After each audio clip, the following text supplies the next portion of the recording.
ॐ सहना भवतु सहनौ भुनक्तु सह वीर्यं करवावहै तेजस्विनावधीतमस्तु मा विद्विषावहै। ॐ शान्ति शान्ति शान्ति।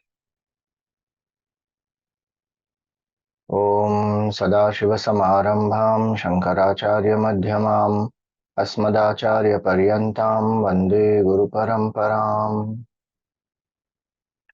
ॐ समस्तजनकल्याणे निरतं करुणामयं नमामि चिन्मयं देवं सद्गुरुं ब्रह्मविद्वरम्।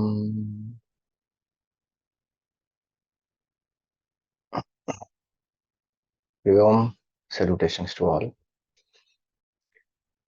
So, Pratah Smarana shlokas we are doing. First shloka spoke about the Saguna Sakar Rupa Bhagwan with various qualities.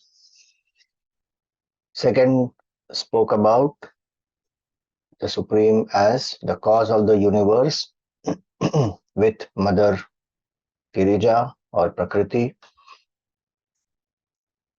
Now the third shloka is about the Nirgun Nirakar Shiva Tattva. So let us see what the third shloka is. Pratarbhajami Shivamekamanaantamadyam Vedanta Vedyamanagham Purusham Mahantam Namadibhedarahitam Shadbhavashunyam Samsara Roga Haram Aushadhamadvitiyam. So, Pratar Bhajami, I worship whom? Shivam, that Supreme Shiva. Shiva means auspicious. In the Amar Kosha, the definition of Shiva is Sarvashreyaskaram Bhadram Shivam. So, one who is auspicious, Bhadram, one who does the best for everyone, Sarvashreyaskaram, who is gracious. So, that is one meaning of Shiva.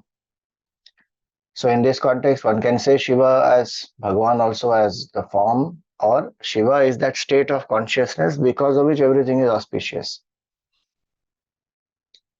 If not for it, there would not be existence, there would not be awareness. So, Pratar Bhajami Shivam. Shiva also means that in which everything merges back. Shete asmin sarvam iti Shivaha. The consciousness from which everything arises, in which it stays, in which it merges back, that is Shiva.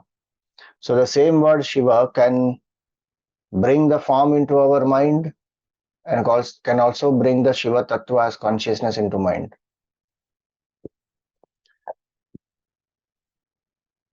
Shiva also means the sadhan, the means to realize this consciousness. And the means to realize this consciousness is the mind has to be pure. So, Shuddhatvattu Shiva Proktaha, that which is the purest is called Shiva. So, what is purity? Purity is that where that particular thing is there 100% by itself and there is nothing else from outside that gets added into it. Like water is there. Now, if some dirt gets added into it, then it becomes impure. But by itself, it is pure.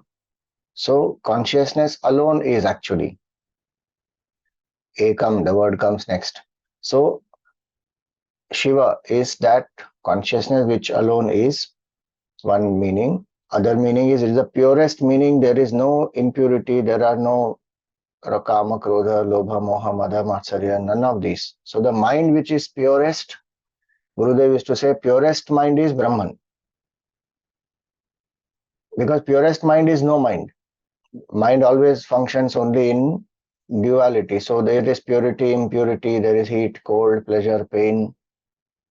At a relative level, that is what happens. But if we purify the mind, make it detached, let go of all attachments, insistence, make it single pointed, then slowly that mind becomes, it will make us realize that there is no mind, there is only one consciousness. So Shiva means that Shuddhatvat, Shiva Proktaha, and Shamyati iti Shivaha, that's the best meaning. One who puts everything to rest. When we are in the state of Shiva, we are in the state of rest. Because that is our true state. Effortlessly things happen. We don't even have to do anything. In the presence of consciousness, everything happens. The sun rises, people become dynamic. The sun doesn't have to do anything. In the presence of the sun, everyone functions. So consciousness is that. Because we are identified with the body, mind, intellect, there is a strain to us. So we don't know that our true nature is infinite consciousness. So we feel more and more bound. We struggle at the body level, mind level, intellectual level. So Pratah bhajami Shivam. Shiva is one who puts everything to rest. In one way, if you say as a form, he is the destroyer, so he puts everything to rest, makes things go from manifest to unmanifest. And again from the unmanifest brings it back to manifest. But as consciousness, when we abide as the true self, then that is the rest. That's why when somebody asked Gurudev that Swamiji, you are working so hard for such a long period of time, and the body also, you have health challenges, so when do you rest? A very beautiful answer he gave. He said, I rest in my work. I rest in my work means he working 20 hours a day almost. Heart is functioning 16% ejection fraction. Still he says, I rest in work. Meaning, one who abides as the self, as the non-doer, is ever at rest. BMI keep functioning. They become manifest, unmanifest. Atma remains same. So, Shete Sarvasmin iti Shivaha. Then Shamyati iti Shivaha. Then Sarva Shreyaskaram Bhadram Shivaha. So we worship that supreme consciousness. Pratar bhajami Shivam. Ekam. The supreme is only one, in which there are no differences. There is no duality there. So to understand that it is one, the state is called Kaivalya Sthiti. So three types of differences which are there. One is called Vijatiya Bheda. So the difference in the species. So 84 lakh species are there. Plants, birds, animals, humans, all put together. Each species is different from the other. So that's called Vijatiya Bheda. Then within a species also there are changes. There are differences, varieties. So let's say dog is there. So there are so many different categories of dogs. Cows. Each species has so many categories. That is called Sajatiya Bheda. And Swagata Bheda. Within that one species or one category of cow also, different parts will be there. So head is different, leg is different, heart is different, kidney is different, all different parts.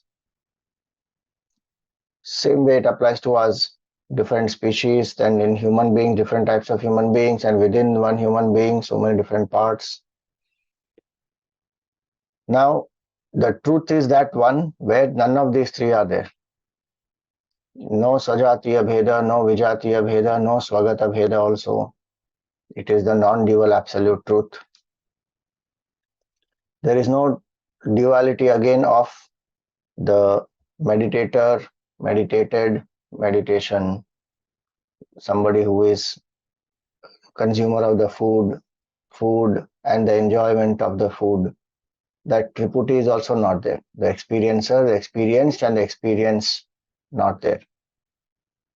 So pratar bhajami shivam ekam. So though forms may be many, but they all are appearances of one truth. Ocean has countless waves, but is appearance of water alone. So pratar bhajami, we worship that supreme who is one. If some people say that, oh, Hindu dharma is polytheistic religion, it is not. It is monotheistic, non-dual truth that we believe in. And yes, there are many forms. Infinite are the forms. Sahasra Shirsha Purusha, Sahasraksha, Sahasrapat. Every form is a form of the divine. So we worship the Supreme, one alone. Pratan bhajami Shivam ekam anantam. He is infinite. There is no boundary to it. So what is infinite? If we go by the definition, infinite is which has no boundary of space, time, and object. Atar nama bhajami shivamekam anantam. Space, time, object. Something can be space-wise infinite. Like in this waking world, the space is infinite. Everything is inside space. But this space is not there in dream state. So something which is only space-wise infinite is not called infinite in our culture. It is only one category. It has to be eternal also, in past, present, and future. It should be there, and it should be changeless. So desha kala vastu, and it should be same in every object. What is here is not there. That is space-wise limitation. We have a body from the, let us say, top of the head to the tip of the toe. It is here, but it is not there. It is limited by space, limited by form. What it was 1 hour back is not the same it is now. It has changed. It was not there at some point in time. It came into being at some point in time. It will get destroyed at some point in time. So in past, present, and future, it is not there same. It is not changeless. It is changing. And each body has a different property. What is the truth in all these? That is consciousness. Consciousness is not limited by space, because consciousness enlivens the mind, because of which space and time are experienced. Unless the mind is there, we don't experience space and time. If mind is gone, in deep sleep, we don't experience mind, so no space, no time. Consciousness is that which enlivens the mind. So anantam means that which is beyond space, beyond time, beyond objects, unlimited, infinite consciousness. And infinite means changeless. And that infinite means one only. So anantam and ekam, they have to go together. They can't be two infinities. Pratar bhajami shivam ekam anantam. Adyam, it is the primordial. Before the beginning, it is that actually. Primordial means that which is there in the beginning, or the most basic, the fundamental one. But time itself comes when there are two thoughts. If two thoughts are not there, we can't experience time. Time is defined like that. External chronological time is gap between two events. So we start at 5:30, let us say, and by 5:50 we start meditation. So between 5:30 and 5:50, two events are happening, and so we say, okay, 20 minutes have passed. So between two thoughts, we experience time. Psychological time is experienced as gap between two thoughts. If the session is inspiring, one feels, "Arey, time just flew by." If the session is difficult to understand, then one may say, "Arey, how much more time?" because psychologically that is the gap. So Adyam means that which is even beyond time, actually. One because of whom time even manifests. And another meaning of Adyam is one who is the ultimate cause, the primordial cause, the uncaused cause from which everything else appears, which doesn't have a cause because it is infinite. So Pratar Bhajami Shivam, Ekam, Anantam, Adyam, all indicate consciousness. And what is that consciousness? My true self. I am not this body, I am not this mind, I am not this intellect. Vedanta Vedyam. Now, how to know that consciousness? So he says Vedanta Vedyam Anagham. One will know this consciousness through the study of Vedanta. Oh, why can't we know it through anything else? So the other schools of philosophy are there, but there are a lot of differences in the understanding of consciousness. Also, there is duality. So someone says I and God can never be one because identified with the body. They say that God is the Lord, I am the servant. Identified with the mind or Jiva Bhav, one will say God is the whole, I am the part. So differences will always remain in this. And some people accept the existence of consciousness, some people don't accept. Some people say consciousness is subservient to Prakriti. Purusha is functioning through the Prakriti. Prakriti is primarily important. Some people will say Purusha in each one is different. It is not infinite. So a lot of philosophical differences are there. Vedanta is the means to know the truth because it is explaining, indicating consciousness as one, as our true self, where the knower and the known don't remain separate. The end portion of the Veda, that's why it is called Veda Anta. And it is the Shabda Praman. So we can't see consciousness. It is not visible as a specific form. Otherwise, everything is appearance of consciousness only. That also Vedanta only tells us.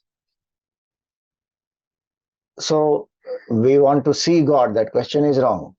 Show me God. If God exists, show me God. We can't show God like that. It is not an object.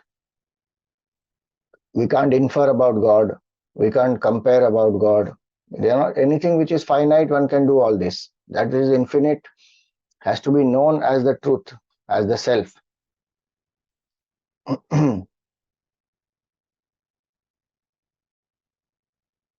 Param chet jnatavyam, aparam chet praptavyam. Anything which is supreme, and in this context infinite, has to be known. It cannot be obtained, it cannot be rejected, it cannot be created, it cannot be produced, modified, it can't evolve to come to that infinite state. It is changeless, one absolute truth. And how will it be known? When we go to the teacher and serve, purify the mind, ask the questions, and reflect upon it.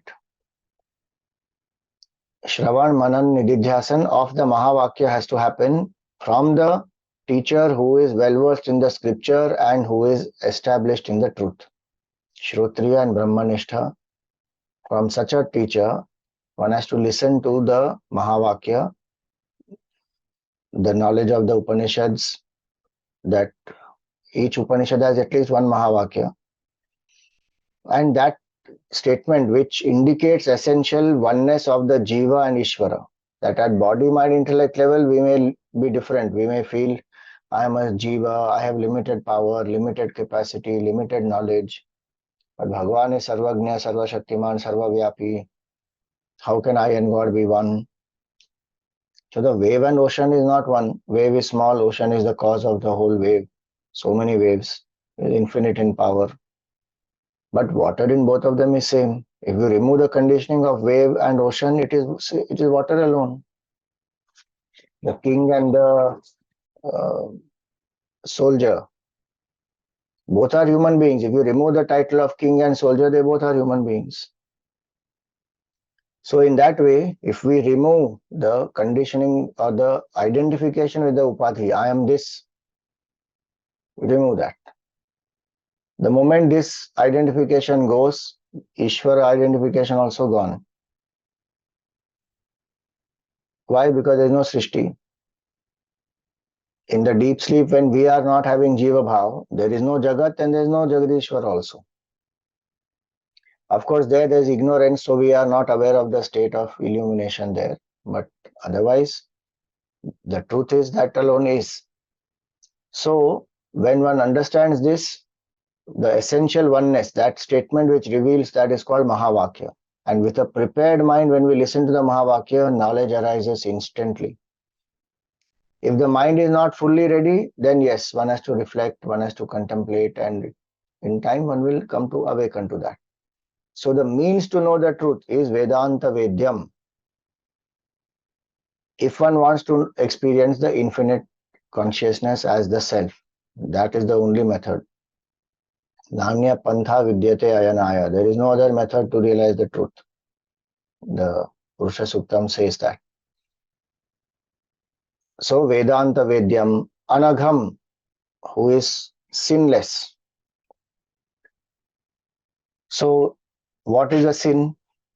Different meanings are there of the word sin. Generally, we think of sin as something which we do, which is Nishiddha Karma, which is prohibited.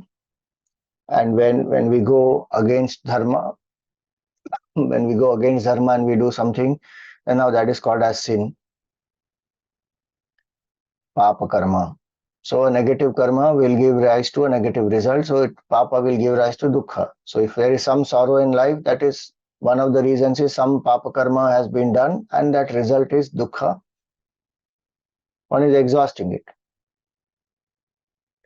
When we forget who we are and we identify with something which is not us or which does not have real happiness, the mind compromises, then one lands up doing adharma. So at one level, compromising is sin. At one level, doing a prohibited action is sin. Compromising in the sense what I know is right, but I still do wrong. I go against the dharmic principle. So that is compromise. That is sin. That makes me do action externally where I land up hurting myself or hurting others, whether it's telling lies or whether it is cheating or, you know, looting, plundering, corruption, any of that. So then I violate adharma, then I know there's a split created in my mind between what I know, how I'm behaving. And there also, if the behavior is that which will hurt, and any negative karma will hurt oneself and others. And there's no way one cannot hurt oneself before hurting others. So, anagha means that where there is no compromise, where there is no unrighteous action, where there is no false identification. Because we identify with the Jiva Bhav, then some comfort we want, some benefit we want, some enjoyment we want.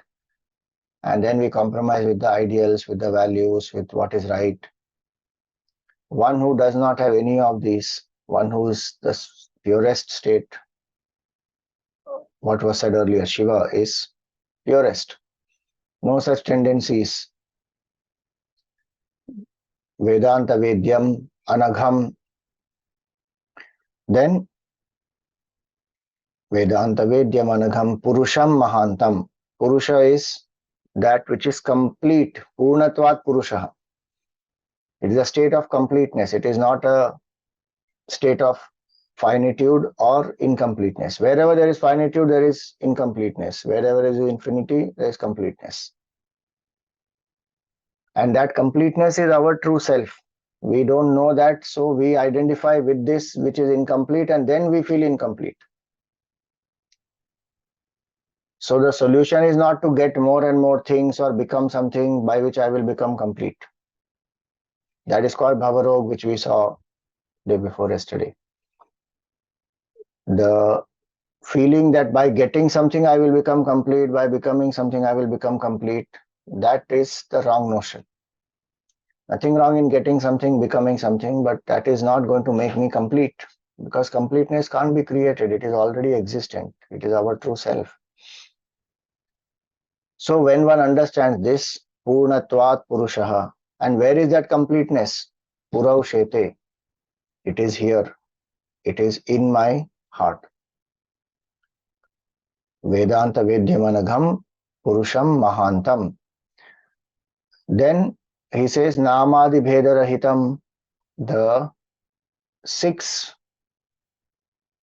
that is Shadbhava Shunyam. So Namadi Bhedarahitam means where there is no duality of name, form, Nama, Rupa, Guna, qualities, Kriya, action, Sambandh, relationship.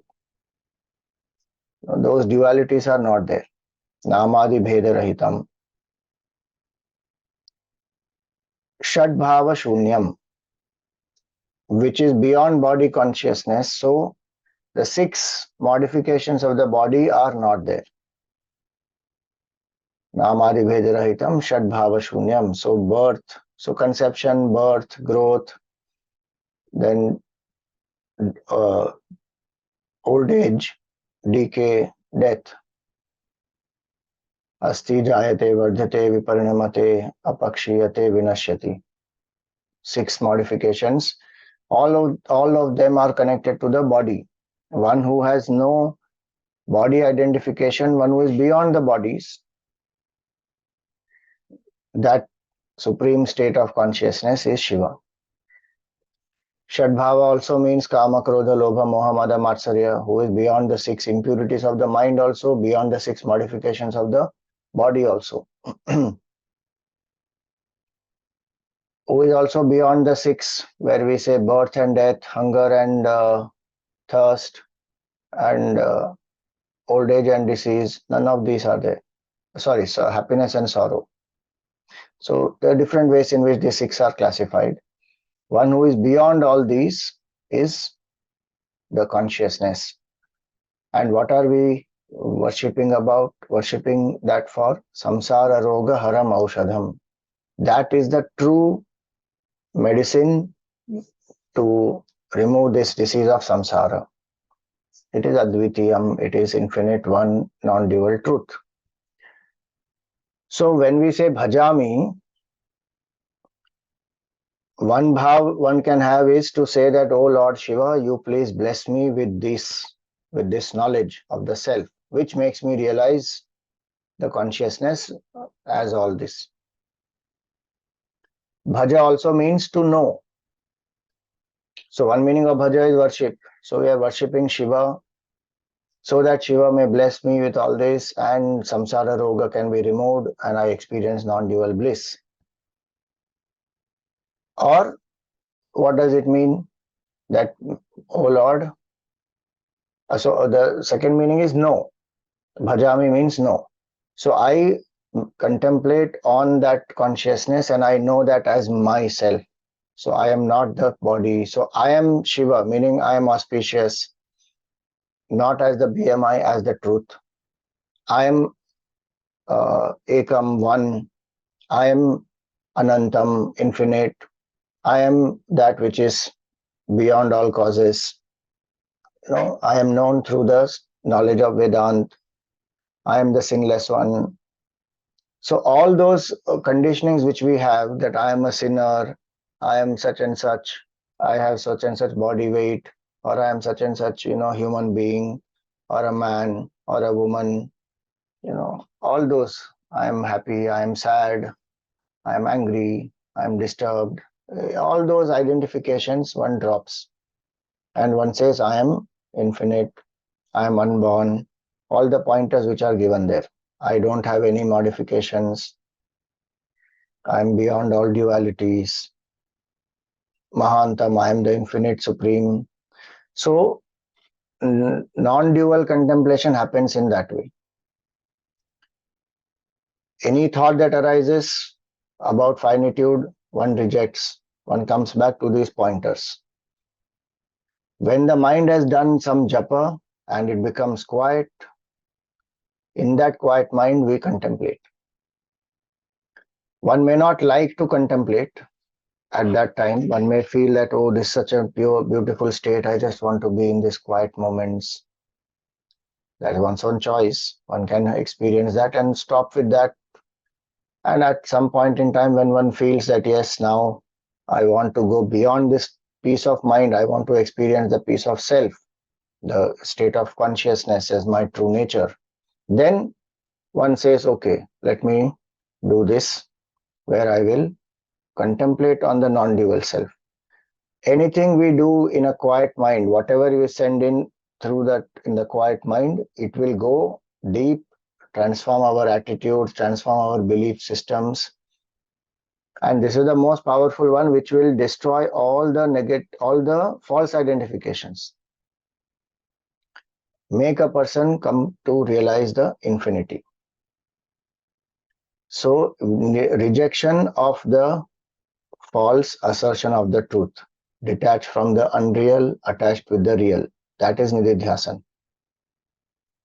It may sound simple, or it may sound as though it is very ordinary, that I am consciousness, I am unborn, I am unchanging, I am infinite. And they seem to be words. But what is the state indicated by those words is what we have to lift ourselves to. And drop all the false conditionings associated with this body, mind, and intellect. So, through a quiet mind, we send in this deeply and it will transform. So, that is what we will do today. I'm going to share a form of Om and Linga, because if you need a form, then hold on to that. We've seen the symbolism of Nirgun, Nirakar. Linga symbolizes that. So, and initially, if we want to hold on to that, one can definitely hold on. There's nothing wrong with that. And one can remember that during the japa. And if required and if possible, then one can drop that when one is doing contemplation and come to that state that is indicated. If you feel mind wanders in contemplation, or you need something to hold on to, or the mind is being sleepy, or there's some blank, it's just a, like a black kind of a, as though some curtain is there, black color, then come back to this form. Because though it has a form, it is still indicating that which is the formless. Both Om and the Linga indicate the formless aspect of consciousness.